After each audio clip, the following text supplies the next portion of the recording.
Good afternoon. Before we begin, may we pause to honor the lives lost and the legacies forged in the wake of Hurricane Katrina. Today, 20 years later, we ring our bell not only in remembrance, but in recognition of those names may never be known, but whose presence shaped our city's soul. Let this sound be a call to remember, a call to justice, and a call to unity. May we now pause in observance of a moment of silence.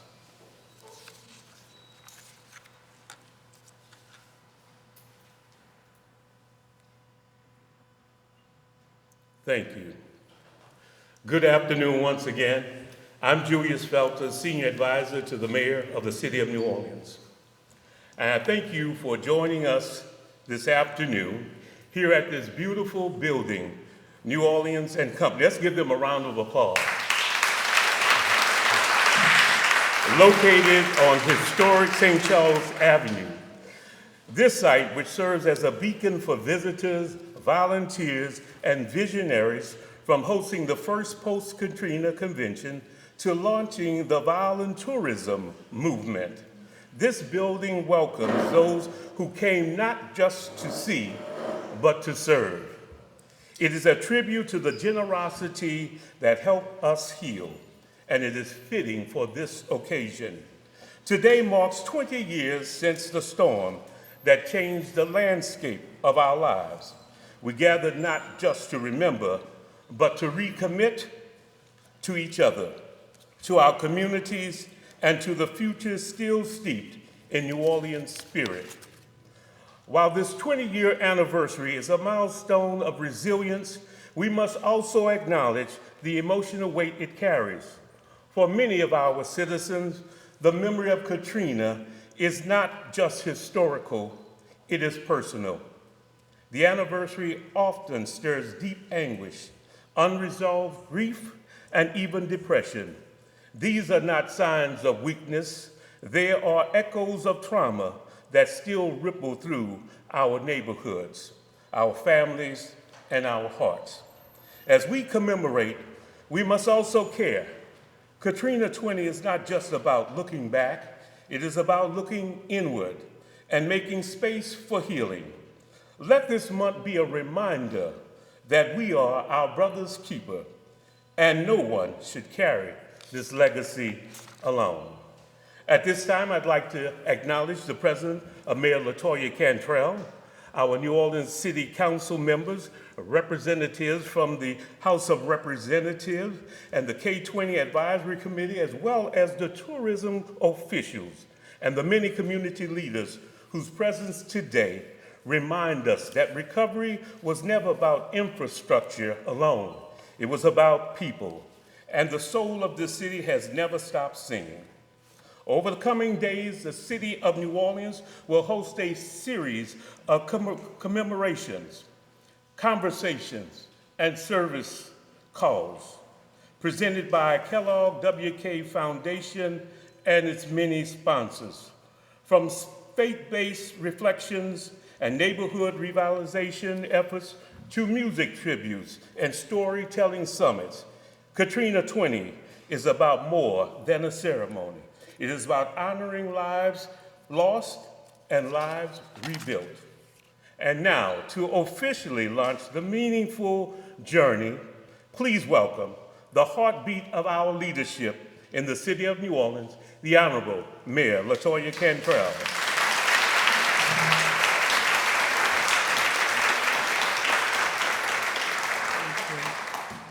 Well, good afternoon, and thank you so much, Julius. Let's give Julius a warm show of love and appreciation.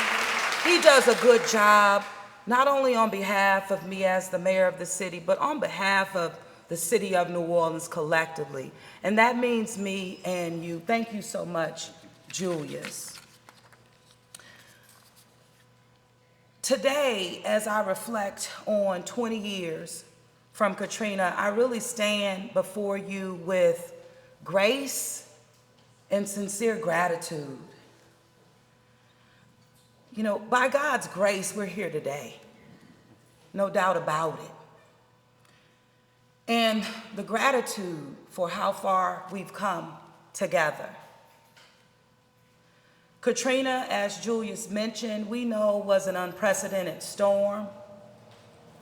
It shaped our lives, all of us as individuals in terms of personally, shaped our community, our neighborhoods, our city, our experiences, how we were all touched by it. In some way, shape, form, or fashion, it touched us. The trauma is real. And today represents for me, and I'm sure for many others, just a full circle moment from August of 2005. You know, I was president of my neighborhood association in Broadmoor, the Broadmoor Improvement Association. When I moved into that neighborhood, you know, I wrote my councilman. And I said, Councilman, I want to get involved. And that councilman wrote me back, and that was Oliver Thomas. And he said, you need to think about the BIA, in which I did. But in doing so, was definitely getting involved, and that was a personal commitment that I made long before 2005. But as I reflect on that, even weeks before Katrina, I was hosting my family reunion in the city of New Orleans, 2005. I was proud to demonstrate to my family in a very tangible way that how I had organized my community to care about itself and to have pride and restore that pride and make sure that it was reflected in everything that we did. So showing off a community garden that the seniors and I had just planted, you know, and good times, because it was also a reflection of what I was called to do, just being raised, care about your community, not just about in talk, but in real action. Demonstrate the love and the respect and the dignity that you have for people, because we all matter. But that spirit of community service and doing for others, it just represents my full circle 20-year journey in service to the city of New Orleans. Grassroots community organizing, from president of the Broadmoor Improvement Association to serving as the city council of District B, and now as mayor, totally full circle moment, and with no plans of being elected to anything other than my neighborhood organization at the time. But it was always about people. And at every level, I worked to unify people and ensuring that we collectively would be a force multiplier in terms of how we get things done, and you do it together. So in the aftermath of Hurricane Katrina, it was no doubt that we would rebuild, but rebuild back better, but with the focus on dignity, respect, love, lives, community, neighborhood, the city of New Orleans collectively. And working stronger together with our people is truly the foundation of why Broadmoor continues to be recognized as a global model for post-disaster recovery. Case studies were written and continue to be taught at the Kennedy School of Government of Harvard. But today is more than just looking back on how we recovered. Today is really an opportunity to hit the reset button, to reignite our community in unity that will take us 20 years from now, empowered to move forward for the next 20. But we're standing on the foundation that got us to where we are now. But again, it's moving forward and what we can do. Just this year, we have shown our resilience, and I will say 7 years of serving as mayor, and even all that I've talked about, we've demonstrated the resilience of this city. And some say, oh, that word, don't use that word. It is a true reflection of who we are as a people. We don't bend, we stand tall, we move forward, we pull one another up, and we get things done. And we've done that over and over and over again. We've evolved past challenges, as I mentioned, to even hosting our record-tying 11th Super Bowl. We've hosted Mardi Gras, bounced back from challenges focusing there, French Quarter festivals, Jazz Fests, Essence Festival, snowstorms, you name it, it's all woven in the resilience that each and every one of us bring, and all of the residents of this great city, and those who saw it in us from around the world and joined us in rebuilding, and those who say, hey, I'm staying, and continuing to contribute to who we are today. We all matter. So now, again, we're empowered for the next 20. We've demonstrated our resilience. We've demonstrated how we've evolved over 20 years. And now truly, I believe without hesitation that we're empowered to move us forward. And what a time such as this to do that. As we reflect on leadership of the city moving forward that will take us into the next 20, the spirit of unity should be all within our hearts and what we really strive and embrace to move this city forward. So we must unlock, and I think so, the true championship potential that we have in our city and that we continue to demonstrate. We must meet each other, again, with dignity and respect. And that is not just in words, it should be reflected in our actions. It's something that you should see, touch, and feel. We need to meet our people, as you hear me say over and over again, where they are, no matter where they are. We all must demonstrate that love is more powerful than hate or any evil can bring. That's the unifier. So New Orleans is standing, still standing, because we matter.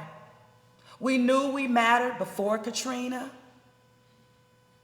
We demonstrated that we all mattered over the past 20 years, pulling each other up, standing, not wavering, moving forward, keeping it going, in spite of, even being told sometimes, oh, New Orleans will not.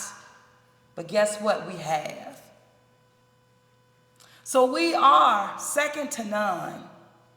And I can't think of a more fitting place to have this press conference this afternoon than right here at New Orleans and Company, because they understand that we are world class. And they lift this city up in that regard every single day. But I tell you, the people of the city of New Orleans make it easy.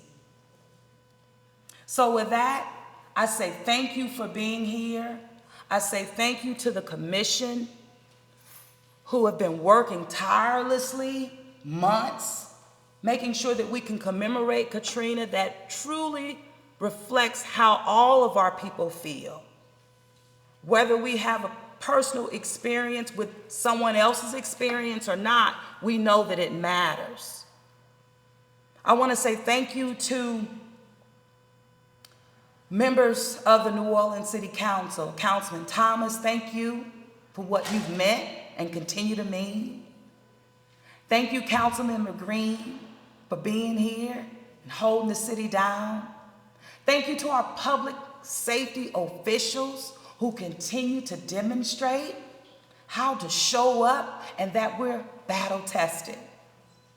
And it was the public safety team on Monday in our meeting to say, Mayor, we want to make sure that we're where we need it on August 29th. So the best truly is yet to come. Our partners, our sponsors, our commission, all of our residents, I tell you, who've leaned in, have truly planned special events throughout the city in commemoration of Hurricane Katrina. And so we're just wanting to make sure that while the city is hosting, we're in no way standing alone in terms of how we commemorate.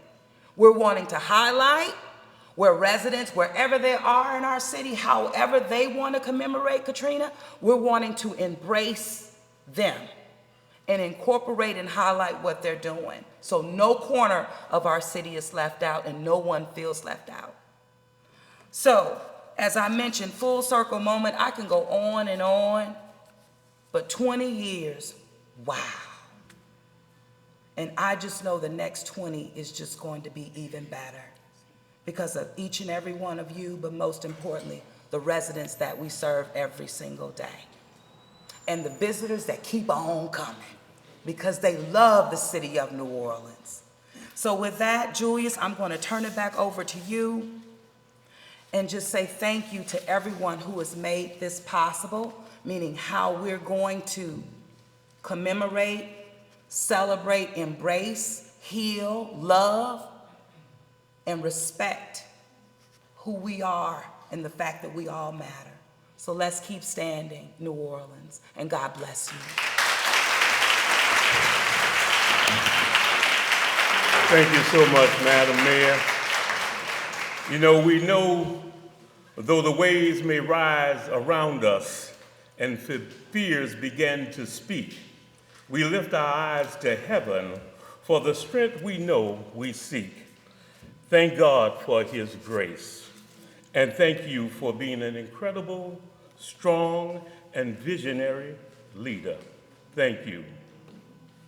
At this time, we'd like to acknowledge our elected representatives from the New Orleans City Council. I would first call up the Honorable J.P. Morrell, the President of the New Orleans City Council, followed by Councilman Oliver Thomas, who's also a member of the K20 Committee, and Councilman Eugene Green, followed by Dimitri Mercadal, representing Congressman Troy Carter.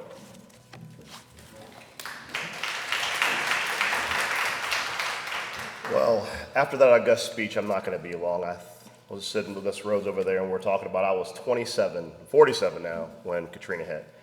And I can tell you, for me, what I remember is at that time I just graduated law school with Walt, and he was a DA and I was a public defender. And I remember what it was like trying to bring our criminal justice system back online in the wake of Katrina. And it was a tremendous battle on a variety of fronts as we tried to balance protecting the city with protecting people's constitutional rights. And this community, this whole system pulled together to really have a functional judicial system when the lights were still off and the power was still out, and we were having hearings in house of detention with no air conditioning, with judges wearing shorts under their robes while we were in suits. I remember that. We have come so far as a city. We are not the same city we were 20 years ago, for better or worse. And there are plenty of people on both sides who really feel one way or another, but as a city, we continue to lead the nation in pulling together whenever we have tragedy, whenever we have shortcomings, whenever we stumble. This is a city that always gets back up, and as it says, we're still standing. And I have been tremendously humbled and honored to represent the City Council, to represent the city throughout these challenges, both as a legislator and as a council member. And I'm so proud of all of my colleagues, as well as the mayor, in facing all the challenges that have come in this city. And I think we have so much to be proud of. We lead the nation in a variety of different ways, whether it be renewable energy, whether it be living with water. And we will continue to lead this nation no matter what comes before us. Thank you.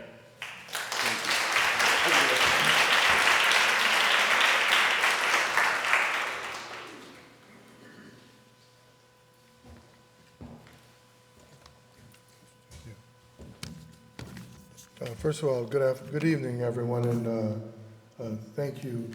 The 46th Psalm says, It speaks of God as a refuge and strength during times of upheaval and natural disaster.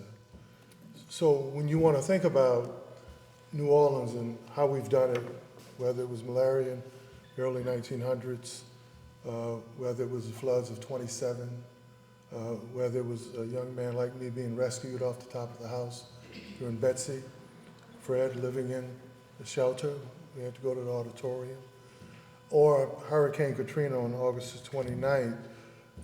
New Orleans is the definition of resilient, of whatever word you want to use in terms of how we come back. This is an interesting time. I was talking to someone who was with me every day, and there are many of us who are here every day who actually tried to forget it, who actually tried to catalog it and put it in a place, in a space, because in New Orleans, we don't always want to be good at dealing with trauma. We don't always want to have to deal with adversity. And this time has been really interesting to me because there's so many people who were pivotal, who were here every day. Brenda, stand up a minute, please. Brenda Thornton. Yeah, give her a hand before I tell you why.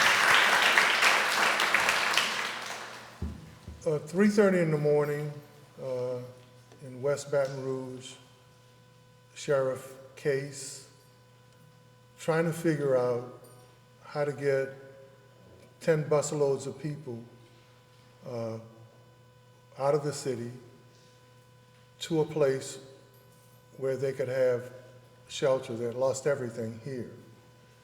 So at 3:30 in the morning, we're trying to figure out how do you make the transfer, right? How do you put them on buses where they didn't know where they were going, Shay. All they knew was that they couldn't stay in the city. And we had gotten bus drivers from Baton Rouge to go down to intersect to where the dry spots were to fill their buses up, to bring them to a place where you could transfer them to points unknown. That was 3:30 the morning before. The 1:30 in the morning when Thelma and I and Robert Jackson were in front of Kip Holden's office trying to figure out, after we get those people to safety, then we were notified by the Sewage and Water Board that the only potable plant that worked, Thelma, remember? They needed fuel to run pumps. They needed supplies. There wasn't any security. And so at 1:30 in the morning the next day, so we don't sleep from the day before, but at 1:30 in the morning the next day, people like Thelma, who I figured it was my job because, you know, I'm supposed to be a leader, and people rescued me when I was a kid. So Thelma and Reverend Jackson and others, Brenda, Thelma and Brenda and others were up all night and all morning. So how do we supply and stabilize those Sewage and Water Board employees who would eventually stay and man the only plant with potable water for that whole area? So I haven't seen anyone acknowledge you for that, and I haven't seen anyone give you thanks for that. So just to see you here, know that I remember that. Thank you.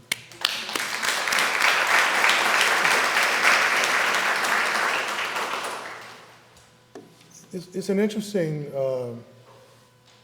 time here, kind of watching all of the stories and all of the moves. Most of the stories y'all will never know.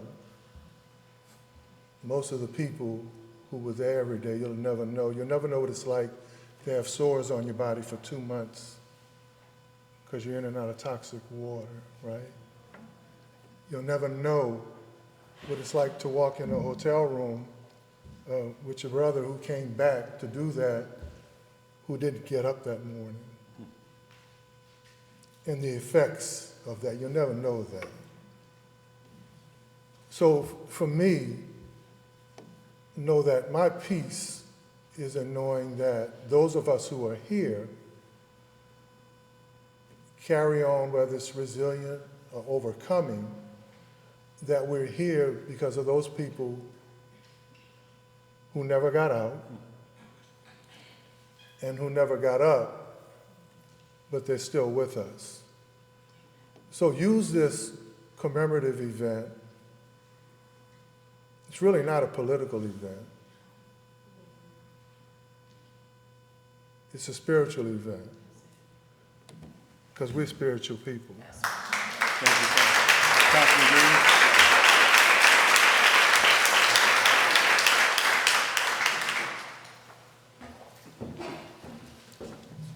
Thank you, Julius Feltus, Madam Mayor, fellow council members, elected officials, and to all who are gathered today. I am pleased to have an opportunity to be here today. I will tell you that I was not given a time limit, but I'm going to do it within 3 minutes. It's going to be hard. Look at Oliver. Look at Oliver said, I'm taking bets on the other side. But let me tell you why. We use the word resilient, evolved, and just a recovery a lot for our city, but it's also important to recognize that it's a good city. I like New Orleans. Let me tell you, when I went away for Hurricane Katrina, I went in the face of my house having 8 feet of water in it. My church was washed out. The schools that my children attended were washed out, and my community was in the darkness. But when I went away, I came back because I had still work to do here, but my children stayed in Houston because that's where we relocated on the day of the storm. I kept them away from seeing their stuffed animals destroyed and their beds filled with mold and the like. I kept them away for about 6 months. But then I brought them back for a weekend. And when I came back, I will remind you of why New Orleans is so important. They saw all of the destruction in our house. They saw our neighborhood had no lights. They saw the trees were barren in some respects. But all they could think of was, when can we come back? And they were 15, 7, and 5 at the time. Since then, when you talk about resilience and rebuilding, since then my daughter recently graduated from medical school. How about that? How about that? Like St. Augustine High School, you're going to hear that a lot from me. And my son is on his way to law school in the fall. And my other son is an analyst, and he's here in New Orleans too. Right now, they're all three basically affiliated with New Orleans, even though, of course, my daughter is always affiliated, but she's also doing her internship at the Texas Children's Hospital. But I look forward to her coming back. The main thing I want to say is that as we talk about New Orleans and this 20-year commemoration, I wanted to let you all know that I feel the pain that, so many people felt. I lost people that I knew, especially from my church and in my community. I lost a lot in terms of the properties that I had, my business went under. But in the spirit of New Orleans, as we kind of look at this 20-year period, it is a period of celebration because a lot of cities wouldn't have been able to come back as New Orleans has come back. The entirety of Broadmoor was flooded. The entirety of Gentilly Woods was flooded. The entirety of the Pontchartrain Park community was flooded. The entirety of Gentilly Terrace was flooded, but those communities are in many respects flourishing right now. And I'll tell you, that's something that's very unique to New Orleans. So I know we use the word resilient, but a lot of people enjoy the city of New Orleans because of what it has to offer, the history, the culture. Sometimes we've had some troubling history, but at the end of the day, the future looks good because of what we've overcome. So as we get together to commemorate, if you will, and in some respects, in the midst of the challenges, also celebrate this 20th year, I just want to emphasize how good it is to be a New Orleanian. In the midst of the challenges, yes.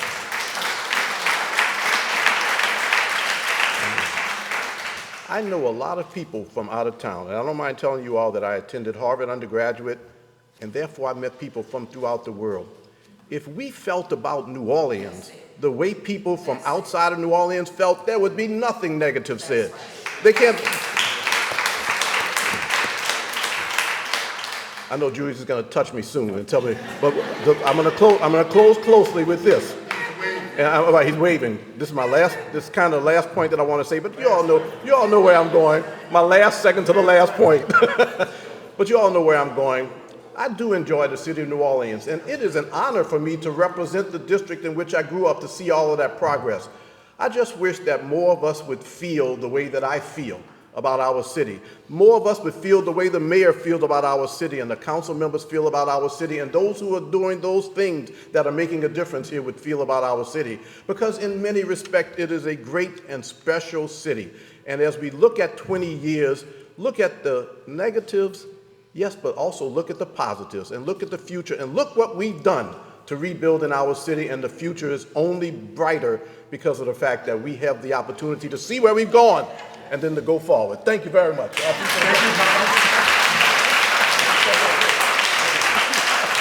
And furthermore, Dimitri Mercadal. Whew.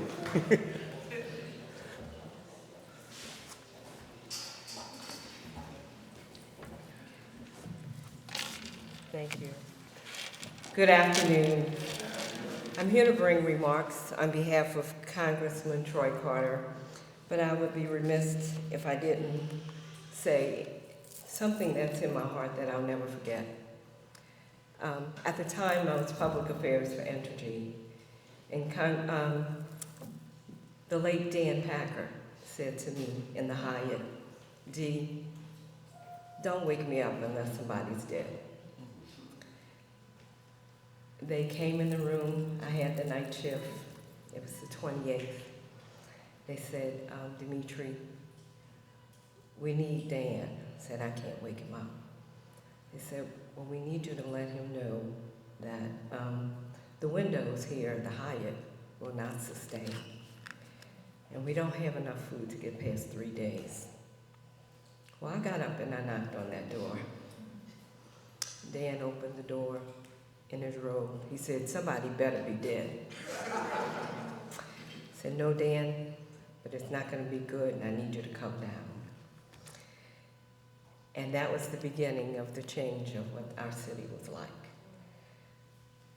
And then, as time went on, I later became close meeting Mayor Cantrell, because my next mission was to work with the Archdiocese and fighting on how we're going to keep the Catholic churches open, our Black Catholic churches, and to make changes to sustain individuals to make sure they come home. And if that wasn't enough, many people know I did many things. I served as treasurer of New Orleans Jazz and Heritage Foundation at the time, and knew that we had to bring Jazz Fest back in 2006, because if we stopped it once, we don't know if we ever get it again. But at that, I'm going to read the remarks from the Congressman. It says, "Hello, and thank you for inviting me to today's event. 20 years ago, Hurricane Katrina forever changed the course of our city, our state, and the lives of so many Louisianians, including myself. As someone born and raised here on the west bank of Algiers, I know firsthand the devastation Katrina wrought, the pain it caused, and the resilience it inspired. Katrina was not just a storm. It was a test of our humanity, our infrastructure, and our government's commitment to its people. In the days and weeks that followed, we faced unimaginable loss of homes, neighborhoods, and loved ones. We saw families torn apart, communities underwater, and a city struggling to breathe again. But Katrina also taught us important lessons about disaster preparedness and the response. It showed us the consequences when federal support falls short, and the power of coordinated, compassionate assistance when it is done right. FEMA was not perfect, but for many, it was a lifeline. And that lifeline saved lives and helped us rebuild. Now, as the 20th anniversary of Katrina is upon us, and in the middle of another active hurricane season, we face new and urgent challenges. Climate change is no longer a distant threat, it's here, intensifying storms, floods, and wildlife fires across this country, and particularly here in the Gulf South. Louisiana has been in the bullseye of these disasters for decades, from Katrina, Rita, Gustav, Isaac, Ida, and most recently, Francine. Each storm has tested our resilience. Each time, federal support has been critical to recovery. Without it, many of our communities, especially the most vulnerable, would be left behind. Yet today, the federal support is under threat. Proposals to dismantle and shrink FEMA, cut funding for the National Oceanic and Atmospheric Administration and the National Weather Service, and shift disaster response responsibilities onto already overburdened state and local governments are not just misguided, they are dangerous. Disasters don't care about politics. They don't ask whether a community is wealthy or poor, red or blue. They destroy without discrimination. And responding effectively requires a strong, coordinated federal role. From our own experience, I know what happens when federal response fails. After Katrina, recovery was slow and painful. Too many families struggled for years to rebuild because programs were insufficient and bureaucracy was overwhelming. But I've also seen progress. After Hurricane Ida, federal response was faster, more coordinated, more effective, helping our communities recover more quickly. As we honor those in Katrina and reflect on the past 2 decades, we must commit to strengthening, not dismantling, the federal disaster response system. That means investing in FEMA, supporting NOAA and the National Weather Service, and ensuring state and local governments have the resources they need without bearing the full burden alone. Because when the next disaster hits, and it will, we won't have time for politics or piecemealing solutions. We will need a federal government ready to respond swiftly, fairly, and with expertise and resources that only it can provide. That is the future of our people, and that's what they deserve. That is the legacy we owe to the memory of those we lost on August the 29th, 2005, and to the generations who will face storms to come. And we thank you, and God bless you.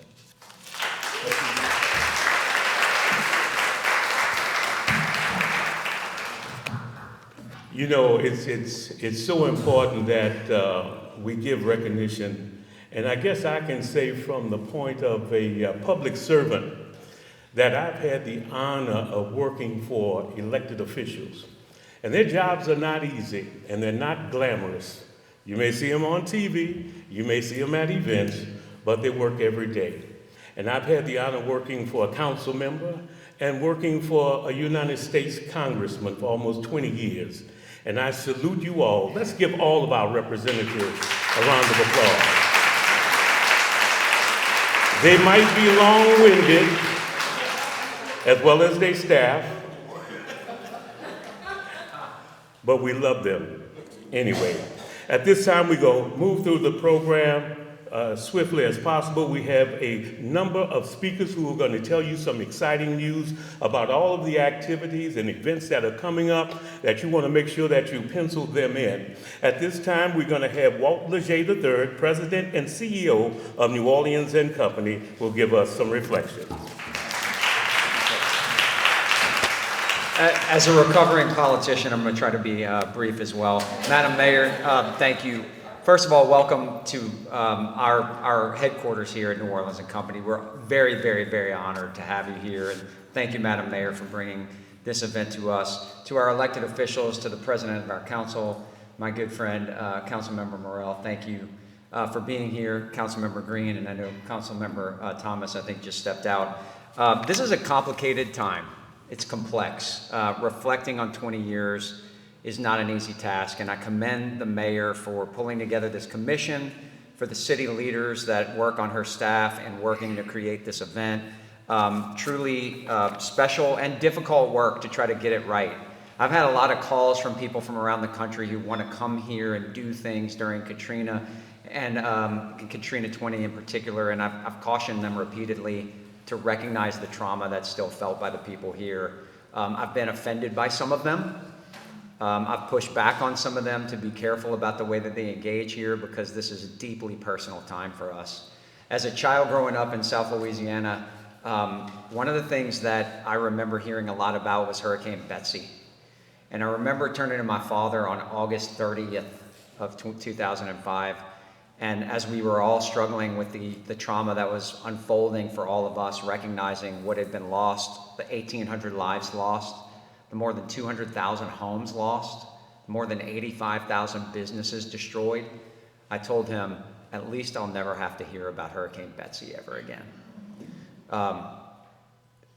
This commission and our time, JP, as you were talking, it struck me that 20 years ago, we didn't have our babies then. Our babies are growing up now, and they're not even babies anymore. One day they'll ask us about Katrina, and we'll have to try to figure out a way to describe it. One of the ways that I'll describe it to them is that tough times don't last, tough people do. And the people of our community are, if nothing else, tough. You'll recall that people said that we shouldn't rebuild this city. 20 years ago, people said it didn't need to be rebuilt, it shouldn't be rebuilt. There were other things we should do with our investment. People like the mayor and people like our council members and people like each and every one of you made sure that that didn't happen. And so almost 2,000 lives were lost, and each day that we all live since that time is in honor of that memory. And we have rebuilt our community, even though they said we shouldn't, and even though they said we couldn't. Also, a great representation of what government can do when it's at its best. Our government officials, they advocated for more than $150 billion to be invested in rebuilding this community over the years. They advocated for policies that made it possible to rebuild. You'll recall that assets like the Hyatt Hotel, they didn't open until 2011. From 2005 till 2011, they had insurance issues, they had finance issues. At a time between 2005 and 2020, where the hospitality and tourism industry across the nation and the world was investing billions of dollars, corporations like the Hyatt, like Marriott and like others could have invested money in any city in the world and made money. But political leaders fought for and made sure that things like historic tax credits, new market tax credits, and other recovery dollars were made available to be able to rebuild assets here in our city so that we could continue to attract visitors. More than $2 billion of convention and conference and other business got canceled in this city in one day 20 years ago. And the dedicated people of our city helped to rebuild it, particularly a lot of people like Kelly Scholes, who was on the team back then speaking for this organization, and so many others who were dedicated to trying to create opportunities for people to return. We're really grateful on a day like this as we reflect on groups like the American Library Association, Merritt's Travel, and others who were the first to return to our city. They not only hosted meetings, conferences, and events here, but they kicked off the volunteerism movement in our country that still pervades in communities around the country. And they made it so that when people met for conferences and conventions like that, that they started to build in community building activities to leave something behind in the communities that they visited. That's something that is a lasting legacy of Katrina. When we emerged, we had an all-time low in 2006 of 3.7 million visitors, to be built back to that number surpassing 19 million visitors in 2019. That is an incredible journey. Next month, Jeremy Cooker, our Senior VP of Marketing, and Kelly Scholes, our Senior VP of Communications, and I will speak at a conference in Phoenix on crisis communications. We wish that we weren't as good at doing that as we've become. But in very New Orleans style, we have lent that credibility and that work to destinations like Hawaii and Los Angeles in dealing with wildfires, typhoon in the Philippines, Hurricane Sandy in New Jersey, Hurricane Helene in North Carolina, our community gives back, and we use what we've got to try to help better others. Another lasting legacy, $14.5 billion hurricane risk reduction system and hurricane protection system built around our community to prevent coastal flooding in the future and protect us from future events like this one. And when Hurricane Ida hit our city in 2021, our city bounced back, hosted a citywide convention about 6 days later.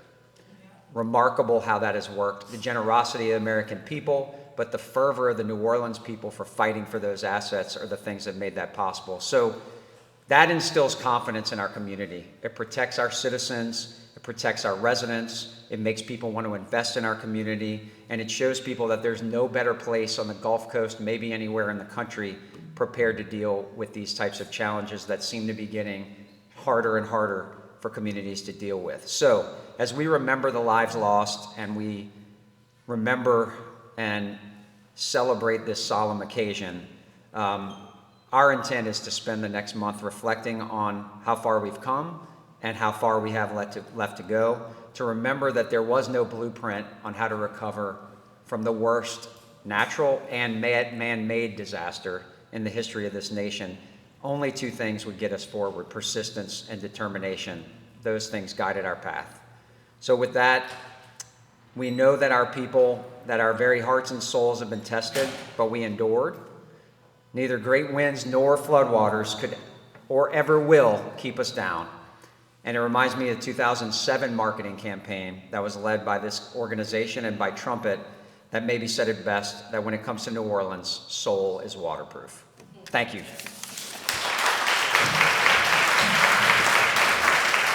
Thank you, Mr. President. Appreciate that. Some great information. At this time, I'd like Sally Howard, the Director of the Mayor's Office of Youth and Families. Asia. Why would I say that? Asia. I thought I was going to have trouble with your name. K20 Steering Committee, and I can tell you, let's give a round of applause. This young lady has been working. I've been in meetings with her, and she's on the board, and she's just a great job. Let's give another round of applause. Thank you, Julius. No problem. As mentioned, my name is Asia Howlett, and I've had the great pleasure of serving on the Katrina 20 internal working group. And I do want to start with a quote that comes to mind. I don't remember who said it, so. But the quote is, if you had the courage to live it, the least I can do is listen. And I think that has been a lot of our work internally to make sure that we're able to weave all of these stories together in a way that has integrity and also represents the people who lived through Hurricane Katrina and who continue to build our city and plan for our future. And part of listening, I want to go ahead and talk about the words that Mayor LaToya Cantrell chose to be the focus of this summit. So when we talk about the word resilient, we often do talk about the resilience of individuals, but we're also talking about green infrastructure and rebuilding in a way that sustains us. So we're talking about the resilience of land. And then we're also talking about the resilience of infrastructure. So how is it that we can build systems and structures that can sustain so that way our people don't have to, right? There's space and capacity for people to be human when we are able to build structures that are stronger. And so that is a part of when we talk about the word resilient. When we think about evolved, we know that change is inevitable. It's going to happen. 20 years will pass. In the next 20, in the past 20, but importantly, we're thinking about the way that we change matters. So what are the choices that we make on a regular basis that really speak to the intent of a community? And so change that we have seen, we've seen investments in early education. That was a choice. We've seen investments in our infrastructure, as Walt had mentioned. That was a choice. We've seen investments in protecting our culture bearers, because without our culture bearers, New Orleans is not quite New Orleans. And those are choices in how we evolve. And lastly, I want to talk about empowered. One of the things that our mayor says often is to lead where you're at. Like, the title doesn't matter. If you're in your neighborhood, if you are the director of an office, are you in public safety, you're a community member, just lead. Make a choice to do what we need to do, to get it done, and to do it together. And so those are words that we really thought about as we were building these sessions to make sure that they were reflective of community. And where city could not do, we have partners. And so as I talk about the week, there's a huge portion of the week that is actually led by our local Katrina 20 Steering Committee. Asali is going to share more about the work that that collaborative has done. And then we're also going to have SES 45 speak about the day of, on August 29th, the second line that he has been leading for 20 years. And so I think when we think about 20 years post-Katrina, we're also thinking about tradition, we're thinking about legacy, we're thinking about how do we continue to sustain in a way that we're already grounded to do. It's not by chance that most of the week is going to happen at Armstrong Park and Mahalia Jackson. That was a choice. That is how we evolve to make sure that we are grounded in what we do know. And that's the human experience. And so when we think about the week, we are starting with service. So the day of service is going to kick us off on Saturday, August 23rd. And we are going to be at the Oliver Bush Park in the Lower 9 and also the surrounding neighborhood. In addition to that, we have partners like United Way who are going to do their service at local schools. And we know our neighborhood associations are going to be activated, as they always are. And for those of you who are like, this is just not the time for me to be in this group, your catch basins are calling your name. So there's always ways to engage. I myself am going to take my daughter outside and we're going to work on our garden. So find a way to serve, to give back, to get grounded as we go into a week of commemoration. Starting on the 24th, that Sunday, that is when our community partners will pick up and lead us through the 29th. The city will pick back up at our Katrina 20 Summit at Gallier Hall. Doors will open at 8 a.m. and programming will start at 9. As we're thinking about the programming for the day and the words resilient, empowered, and evolved, we're thinking about what are the sessions that best tell those stories. So you'll see conversations about neighborhood leadership, representation from all of our communities, from all of our council districts. You'll see conversations about climate, water, and infrastructure, conversations about emergency preparedness, and how our neighborhoods have had to be reconfigured. But also, it's really about pushing our conversations forward. And so you'll hear new conversations about what public education looks like, and our new superintendent, Dr. Fatima Fulmore, telling us what is the vision for our public education moving to the next 20. You'll also hear about the evolution and the rebuild of our hospital and our New Orleans East and all of the work that's gone into making sure that those systems are in place to guide us forward. You'll hear about the advances in public safety. That's a story that, although it's contentious to talk about public safety, to be where we are in 2025, as opposed to where the system was in 2005, significant changes have been made, and we want to honor those conversations also. And lastly, we're thinking about how do we tell a story that honors the fact that Hurricane Katrina and the experiences of the city happen on a national and international scale. And so then we say to ourselves, if we know that we're leading locally, regionally, within the country, and globally, what are the leaders like Angela Williams, the CEO and president of United Way Worldwide, to tie all of those pieces back together and say, look, we have been here. The city is a guide for how we do this well. And go ahead and learn these lessons now so that way we can make better choices in our evolution over the next 20. We're excited to welcome retired General Russell Honore. We're excited, whoop for that, I like that, okay. We're excited to welcome back Ms. Connie Udo. We are excited for Ms. Margaret Orr. We are excited for the people who were in the moment and the people who continue to lead us. And so I know I have not listed all of the names because there are about 14 sessions that will be happening that day. So there are so many people in this room and in this community who are really going to be showing up for us on that Saturday, August 30th. But I encourage all of you to be there.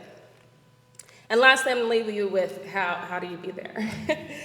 So if you go to our website, katrina20.nola.gov, that's where you can register for the summit.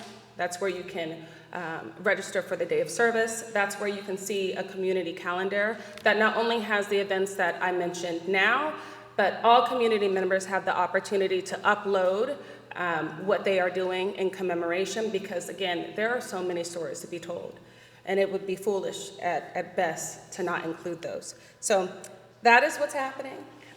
If you have any more questions, we will be happy to answer those following this conversation. That's it.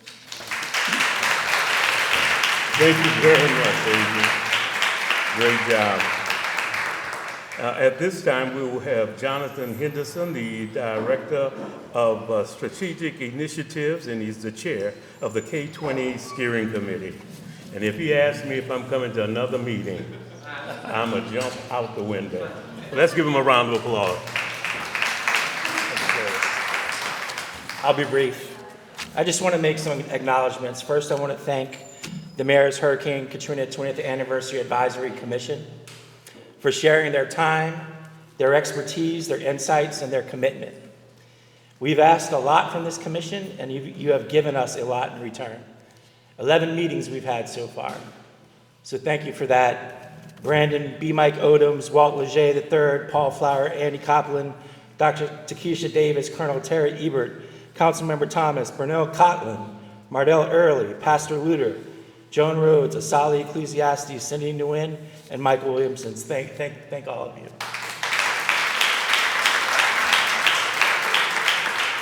Second, I'd like to thank all the community members and organizations who've provided input.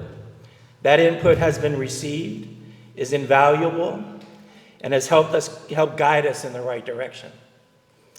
Third, while we are remembering and revisiting a very painful time in our history, this is New Orleans. So naturally, we want the commemoration to look good. We want it to feel good. We want it to smell good. We want it to taste good. We want it to sound good, right?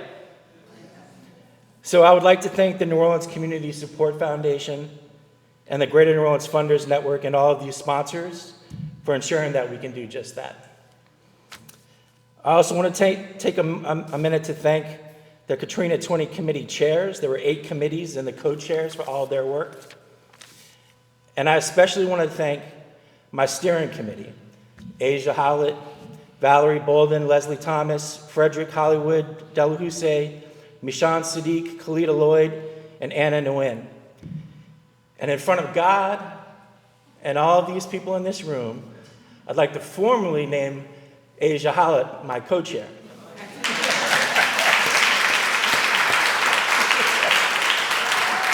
Asia has led where she is all the time, and I don't know where it would be without her.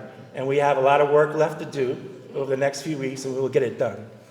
And then lastly, I want to thank you, Madam Mayor, for entrusting myself and this team to deliver for the people of New Orleans. We still have a lot of work to do, but we will get the job done. Thank you. And Asia, you've earned that. It is so great now. I'm not good at pronouncing some names, but Asali, I'm gonna let her come up and tell you her last name because I'm gonna butcher it out. But she is such a wonderful individual. She's the executive director for Efforts of Grace and Ashe Cultural Arts Center, and she will be talking about the community collaboration. Let's give her a round of applause.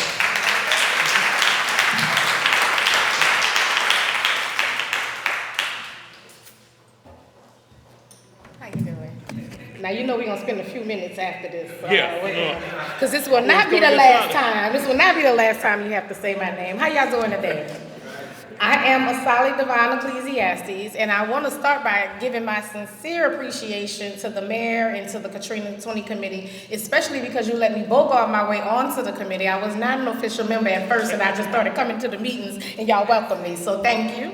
I much appreciate it. And I'm gonna say y'all got me back because I didn't know I was supposed to be talking today when I came. Thought I was just gonna be having my hot flashes in the back of the room, and they were like, no, you gotta come to the front and talk. So thank you all so very much.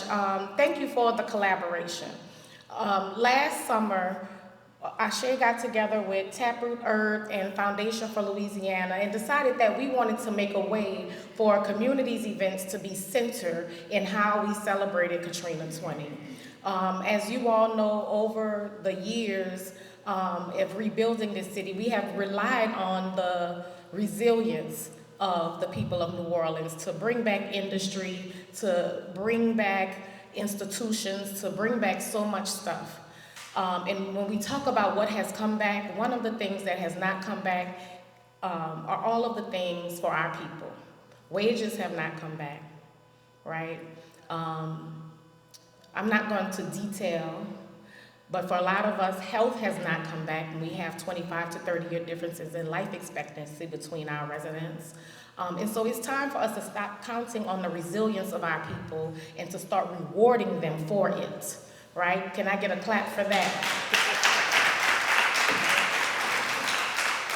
And so part of how we want to reward the people of New Orleans for their resilience is to make sure that they're centered in how we celebrate what we have all gone through together. So starting last August, we started having meetings with community, and we started out with about 12 to 15 people in the room.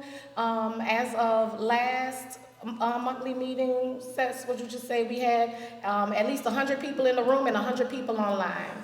So at every monthly meeting, we get over 200 citizens, not just of New Orleans, but of Alabama and Mississippi, who are committed to rewarding the people of this region for what we have done for the entire country and really for the entire world as we stand on the front lines of climate change and rebuilding and all of those things.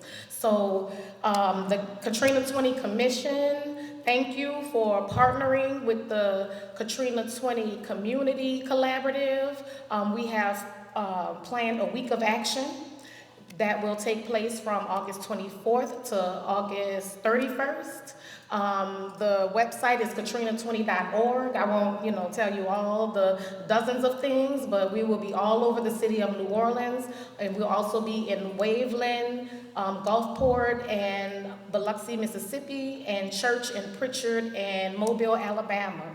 Right, so making this a truly regional effort, digging into the grassroots, celebrating the people and all that we have held. So we hope to see you all there. Most of our events in New Orleans will be taking place in Armstrong Park in Mahalia Jackson, including an amazing play on the night of the 29th called Swimming Upstream, written by a group of New Orleans women that we are very proud to present. We presented it at the 10 years at the Superdome, and for the 20th, we'll be presenting it at Mahalia Jackson. Hope to see y'all, but it is a plethora of events. We will be having conversations. We will be having healing exercises and ceremonies. We will be having so much art. Now, y'all know how I am. It's gonna be so much art. Art all over the place. And most important, it will be love. In all of those places, holding up our people, holding us together and celebrating who we are and talking about the next 20 years of what we deserve.